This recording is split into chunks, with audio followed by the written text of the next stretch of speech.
Bismillaahi Raxmaani Raxiim. Assalaamu calaykum. Waa maxay sababta ay lacagtu muhiimku ugu tahay? Buugga The One Page Financial Plan waxaa qoray Carol Richards, waxaana la daabacay sanadka markuu ahaa 2015 Maaj 31. wuxuuna ka kooban yahay 224 page. Intaan buuggan bilaabin waxaa jirta su'aal cajiib ah oo uu qoraagu buuggiisa ku bilaabay.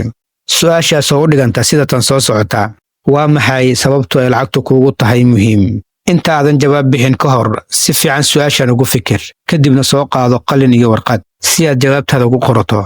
Sababtoo ah jawaabta su'aashan waxay kaa caawin doontaa inaad ogaato sababta dhabta ah lacagtu muhiimku ugu tahay, waxayna kuu iftiiminaysaa baahiyahaaga saxda ah si aad u dejisato qorshe dhaqaale adigoo kugu habboon. Tusaale, dhakhaatiirta marka ay bukaanada u yimaadaan, bukaanadoo dhan hal daawo uma wada qoraan. Marka hore waxay wareystaan bukaanka, kadibna baaris ayay u diraan. Jawaabta baarista markay soo baxdo kadib ayaa waxay u qoraan daawada ku habboon bukaankaas. Sidaasi si la mid ayay lacagtu tahay.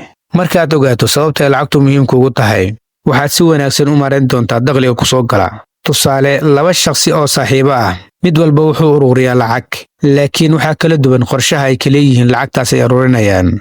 Midka koowaad, lacagtu wuxuu u ururiyaa si uu ugu soo dalxiiso.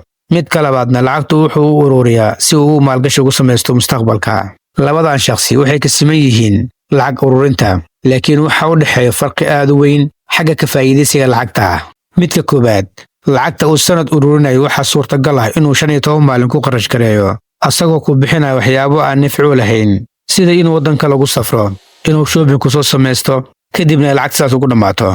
Midka labaadna lacagta uu ururiyo inuu lacag ka sii sameeyo, sida inuu gashto mashruuc, ama inuu gato dhul, ama guryo dhisan, ama waxyaabaha la midka uu mustaqbalka faa'iido ka helayo. Sida iska cad, waxaa u dhexeeya farqi aad u weyn labadan shakhsi. Sidaa darteed, marka aad go'aansato inaad lacag ururiso, waxaad yeelataa qorshe wanaagsan oo kugu hagi kara dakhligaaga inaad sii siyaadiso, halkii aad lacagta keysata ku ciyaari lahayd. Midna weligaa xusuusnow, hadafyada aad degsanayso ha ahaadaan kuwo cad, kuna dadaal sidaad ku gaari lahayd hadafkaas. Sababtoo ah mustaqbalka wax imaan doona lama yaqaano. Waxaa suurtagal ah in caqabado daran ay ku qabsadaan. Haddii aadan lahayn go'aan adag, waxay u badan tahay hadafyadaas aad degsatay inaad meel dhexe ugu tagi doontid. Marka isku day dhibaato walba aad la kulanto inaysan waxba ka bedelin hadafyada aad degsatay. Qodobada ugu muhiimsan ee buuggan. Qodobka koowaad, ogow sababta lacagtu agtaadu muhiim ay ugu tahay. Waxaa muhiim ah inaad ogaato sababta dhabta ah ee aad u rabto inaad u kasbato lacagta, iyo qiimaha lacagta ay agtaada ka leedahay, iyo waxaad ka damacsan tahay lacagta. Arrintan waxay kuu sahlaysaa inaad dejisato ujeeddooyin ku habboon noloshaada. Qodobka labaad, dejiso qorshe dhaqaale xadidan. Sida aan wada ognahay, mustaqbalka lama saadaalin karo. Sidaas darteed, waa inaad degsataa qorshe dhaqaale xadidan ama xakamaysan, sida inaad yarayso lacagaha aad bixinayso, aadna siyaadiso meelaha dakhliga ka helayso. Sababtoo ah arrintaas waxay kaa saacidaysaa inaad hesho lacago badan si aad mustaqbalka wax ugu qabsato. Sidoo kale waxaad iska ilaalisaa inaad ku tiirsanaato mushaharkaaga oo keliya. Sababtoo ah shakhsiga ku tiirsan mushaharka wuxuu tallaabo u jiraa faqriga. Sidoo kale waxaad iska ilaalisaa inaad soo qaadato deyn xad dhaaf ah oo aadan awood u lahayn inaad bixiso.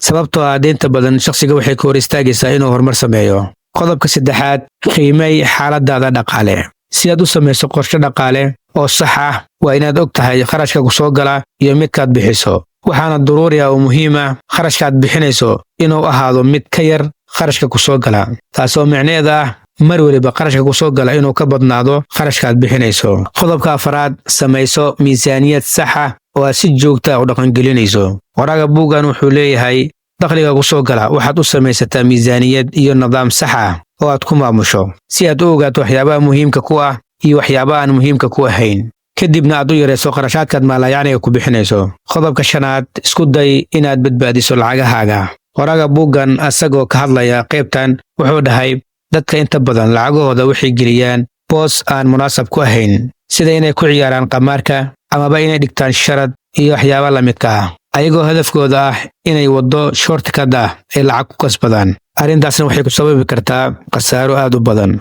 Qodobka lixaad, ka faa'iidayso maalgashiyada.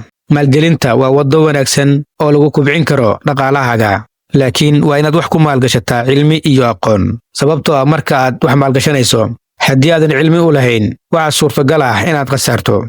Sidoo kale waxaa muhiim ah inaad lacagaaga mashaariic kala duwan aad ku maalgashato, halkii aad lacagaaga oo dhan hal mashruuc oo keliya aad wada gashan lahayd. Qodobka toddobaad, ka fogow deymaha dulsaarka wata. Isku day inaad ka fogaato deyn oo dhan, khaas ahaan deymaha wata dulsaarka. Sababtoo ah deymaha dulsaarka wata shakhsiga waxay ku yeeshaan saameyn weyn oo ku aadan diintiisa iyo dhaqaalihiisa. Halkan waxaan ku soo qaadanaynaa dhowr sababood oo ay tahay inaad uga fogaato deymaha dulsaarka wata. 1. Diinta Islaamka. Anaga ka muslimiin ahaan, deynta dulsaarka amaba ribada diinteena Islaamka way xarintay, sida ku cad Qur'aanka iyo axaadiista Nabiga calayhi salaatu wasalaam. Ilaahi subxaanahu wa tacaala Qur'aankiisa wuxuu ku leeyahay: qaala Allahu tacaala yamxaqu Allahu arriba wa yurbi as-sadaqaat wallahu la yuhibbu kulla kaffaarin athim. wa qaala Allahu tacaala يا أيها الذين آمنوا اتقوا الله وذروا ما بقي من الربا إن كنتم مؤمنين. وقال الله تعالى يا أيها الذين آمنوا لا تأكلوا الربا أضعافا مضاعفة واتقوا الله لعلكم تفلحون. صدق الله العظيم. ribadu waa xaaraan, mana lahan barako iyo faa'iido toona. ribadu waxay ku keentaa dhibaatooyin adduun iyo mid aakhiro. qof kastoo ku lug yeesha, ha noqdo mid ka qaata ama mid ka bixiya ama midka markhaatiga ka ah amaba mid ka qora heshiisyada deynta dulsaarka ah. haddaba ribadu waa dhaqan xun. shakhsi walba muslim ahna waxaa ku waajiba inuu ka fogaado kana digtoonaado dhaqankaasi xaaraanta ah ee aan sina u wanaagsanayn. 2. Culays maaliyadeed. deymaha dulsaarka wata waxay qofka ku siyaadeen dhibaatooyin dhaqaale, sababtoo ah mar waliba deynta lagugu leeyahay aad bixin weyso, waxaa kugu sii siyaado dulsaarka deynta lagugu lahaa. ugu dambayn waxaad gaaraysaa heer aad bixin weydo deynta asalka ahayd ee lagugu lahaa. 3. Luminta xasiloonida maskaxda. qofka qaata deyn dulsaar ay la socoto wuxuu badanaa la kulmaa walwal joogto ah iyo culays maskaxeed oo sabab u ah cadaadiska bixinta lacagaha dheeraadka ah. arrintaasi waxay dhaawici kartaa caafimaadka maskaxda ee shakhsiga. 4. Horumarka maaliyadeed oo joogsada. markaad si joogta u bixinayso lacago deyn ah ayna ku sii dheer tahay dulsaar, waxaa meesha ka baxaya fursadihii aad ku samayn lahayd horumar dhaqaale. deynta dulsaarka wadata waxay si toos ah u luminaysaa xorriyadda dhaqaale ee shakhsiga. waxaa laga yaabaa in qofka uu ku qasbanaado inuu ku noolaado nolol aad u hoosaysa si uu isaga bixiyo lacagta ribada ah. marka haddii aad jeceshahay inaad horumar dhaqaalaad samayso, isku day inaadan qaadan wax deyna oo dhan. luminta fursadaha wanaagsan iyo waxbarashada. deymaha dulsaarka wata waxay caqabado ku noqon karaan fursado wanaagsan oo dhinaca waxbarashada iyo maalgashiga mustaqbalka ah, maadaama qofka uu mar kasta ka walaacsan yahay bixinta lacagta deynta dulsaarka ah. xalka deynta. qaybtan ugu dambaysa ee buugga waxaan ku soo qaadanaynaa sida lagu xaliyo inaan deyn oo dhan la qaadan. waxaan soo qaadanaynaa 4 xal ama 4 qodob oo lagu xalin karo in deyn oo dhan laga fogaado. xalka 1. iska ilaali deyn aan loo baahnayn. si guud ahaan, deynta waxay shakhsiga ka hor istaagaysaa inuu gaaro xorriyad dhaqaale, laakiin marmarka qaar shakhsi walba waxaa qabsan karta arrin degdeg ah.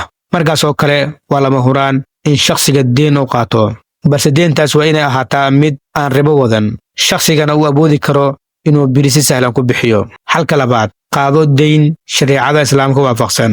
haddii ay lama huraan kugu noqoto inaad deyn qaadato, waxaad qaadataa deyn waafaqsan shareecada Islaamka, aanan lahayn wax ribo ah.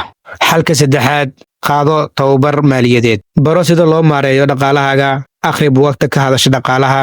isku day inaad xirfado cusub oo aad ku shaqaysan karto aad barato. samayso ilo badan oo dakhligaa soo gala si aad u hesho dakhli badan aadna ugu fogaato deyn oo dhan. xalka 4. kayd samayso. lacagtaad kaysato waxaad ugu maarmi kartaa inaad dadka kale aad mar waliba deyn weydiiso. deynta badan waxay kugu keenaysaa dib u dhac dhaqaale, marka isku day lacagta yar ee bisha ku soo gasha inaad wax yar meel ka dhigato sidii aad beri ugu badbaadi lahayd. gebagabadii buugga The One Page Financial Plan. buuggan wuxuu ku soo jeedinayaa habab aad ku maamulan karto kuna maarayn karto lacagtaada, asagoo ka bilaabay marka hore inaad fahamto sababta ay lacagtu muhiimka ugu tahay. sidoo kale wuxuu ku siinayaa xalka guusha dhaqaalaha aad ku gaari lahayd. wuxuuna ku siinayaa talo ah inaad ka fogaato deyn oo dhan, khaasatan deymaha wata dulsaarka ama ribada. intaan ayaan kusoo koobaynaa buuggeena maanta. insha allahu tacaala buuggan waa buug muhiimadiisa wata, waxaana iga talaa inaad raadisaan oo aad akhrisataan. asalaamu calaykum.